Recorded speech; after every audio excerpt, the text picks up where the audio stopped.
The Giants were in pads for the second time in 2 days, but obviously everyone's talking about one thing out of camp. Giants wide receiver Malik Nabers left practice what looks to be a left shoulder injury. I'm Brandon London. Here's Paul Schwartz, our longtime Giants beat writer for the Post.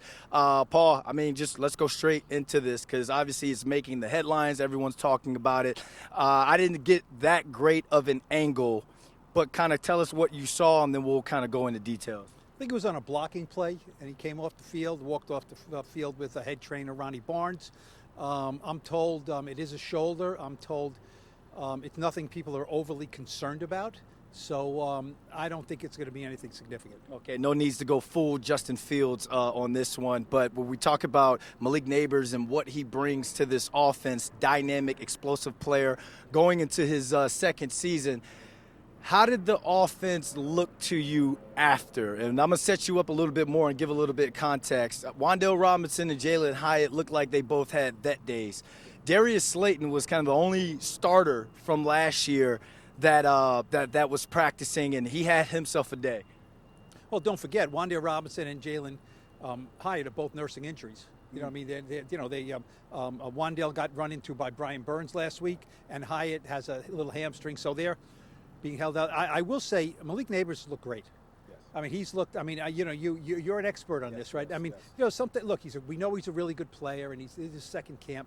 I think he's looked better, right? He's looked more polished, maybe stronger. Yep. So he's looked great. I mean, you can talk about Abdul Carter on defense looking great, but when you look at Nabers, you watch them, you say, okay, that's the best player. Yep. So without him, without Wan'dale.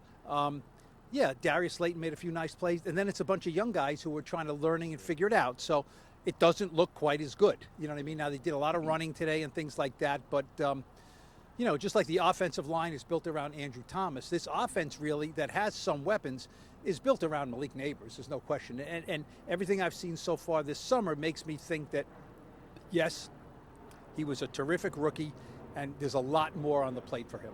It's almost like when he gets back, just get him the plays he needs and shut him down. It's almost don't put him out there for team run. You know what? When he makes a good play, I always say to myself, okay, it's enough. That's enough. You know what I mean? That's enough. Give him a couple of plays today, a couple of plays tomorrow, have a day off tomorrow, a couple of plays Thursday, bing, bang, get him off, bubble wrap him. We'll see you against the Commanders. Now, you know that's not the deal. Your father's a coach and you were a player, so you know that's not the deal. And I know that's not the deal, but still, you hear all these dispatches around the league, this guy's out, this guy's out, this guy's out. And I know they're working hard. It's hot. Just don't give him too much, okay? He doesn't have to hit the ground running 100% and be the absolute best.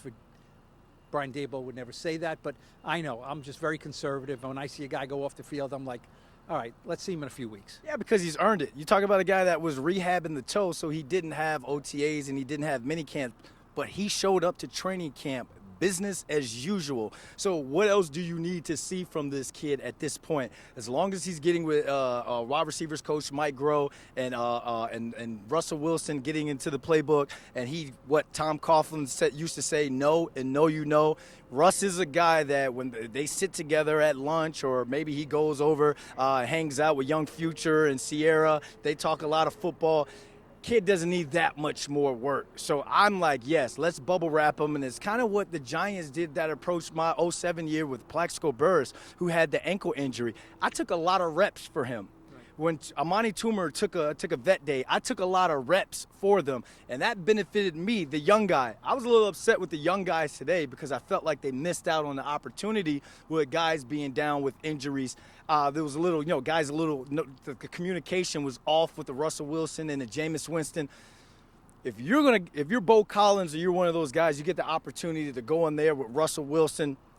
You gotta make sure you overcompensate per se when it comes to knowing where you're supposed to be in your spot and making that play. But again, these are guys that are fighting for possibly that last receiver spot in practice squad rosters. But again, at the end of the day, I think Darius Slayton kind of showed why the Giants like him enough to re-sign him to that deal.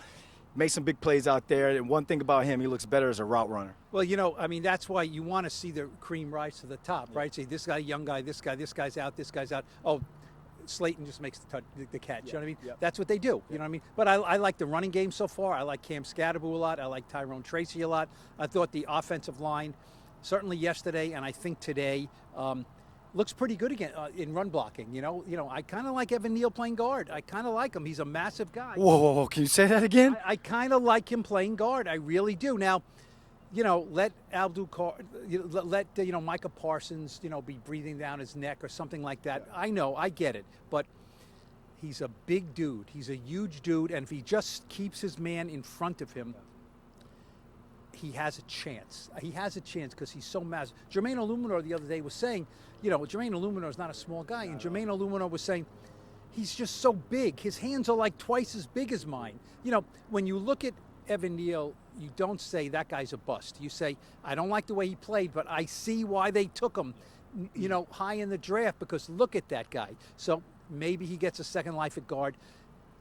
A week and a half into training camp, I would say I'm pleasantly surprised by what I think of him so far at guard. But there's a lot more to go. We're going to end that there.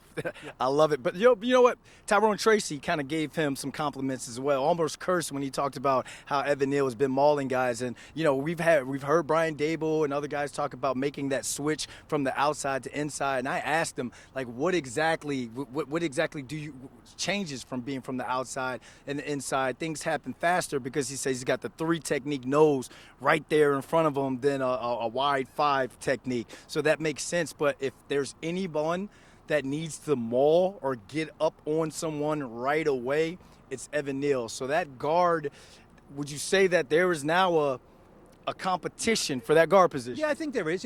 They know what Greg Van Roten is. He's 35 years old. He did not miss one snap last year. He is a glue guy. They love his leadership. Evan Neal does not give you that. Evan Neal's not a leader per se. He's quiet. He does his job. He's a massively powerful guy. But if he, miss a twist or miss a stunt, or he and John Michael Schmitz look at each other and say, I thought you had him, I thought I had him, that's no good. That gets Russ killed, in the interior. So Greg Van Roten doesn't make those mistakes, per se. Now, he doesn't have the power and explosion and youth that Evan Neal does. So Evan Neal's going to have to take that job from him. I don't know if he will, but I'm encouraged. That's all. Look, he's not going to win or lose the job in a week and a half. I'm encouraged because everyone inside the Giants have told me the one thing they liked in the spring when he lined up inside, his size showed up. That it's hard to just run around him because he's so big. You know what I mean? And as he answered your question, maybe the lack of,